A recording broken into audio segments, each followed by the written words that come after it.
এটা আমি খুব বিস্তারিত বলতে পারবো না।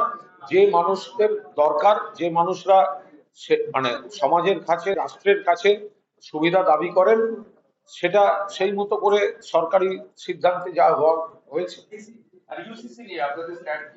আমরা যা বলার সময় এলে বলবো। আমরা ইউসিসি নিয়ে আমাদের পরিষ্কার কথা, ভারতবর্ষ এমন একটি দেশ, সেখানে হচ্ছে নানা ভাষা, নানা মত, নানা পরিধান, বিবিধের মাঝে দেখো মিলন মহান। সমাজের এমন কিছু রীতিনীতি চলে আসে যে কারণে হিন্দু সমাজ থেকেও আদিবাসী জনজাতি বহু অনেককে তো বাদ দিতে হয়েছে বিলেত থেকে। ফলে এরকম অনেক ক্ষেত্র আছে, কিছু জায়গা আপনি বাদ দিচ্ছেন, কিছু জায়গা বাদ দিচ্ছেন না। কিছু জনজাতি বা কিছু সমাজের একাংশের পুরনো রীতি, নিজস্ব রীতিকে আপনি সম্মান দিচ্ছেন, বাকিদের ক্ষেত্রে সম্মান দিচ্ছেন না। সমাজে যেটাই সামাজিক রীতির উপর আসবে সেটা একটা ঐকমত্যের ভিত্তিতে হওয়া উচিত। আমরা পক্ষে বিপক্ষে এই ধরনের বিতর্কে চাইছি না। আমরা চাই সরকার দুম করে চাপিয়ে না দিয়ে, তড়িঘড়ি না করে, যেটাই হবে, যে সমাজ হোক, সকলের সঙ্গে একটা ঐকমত্যের ভিত্তিতে যা করা যায়।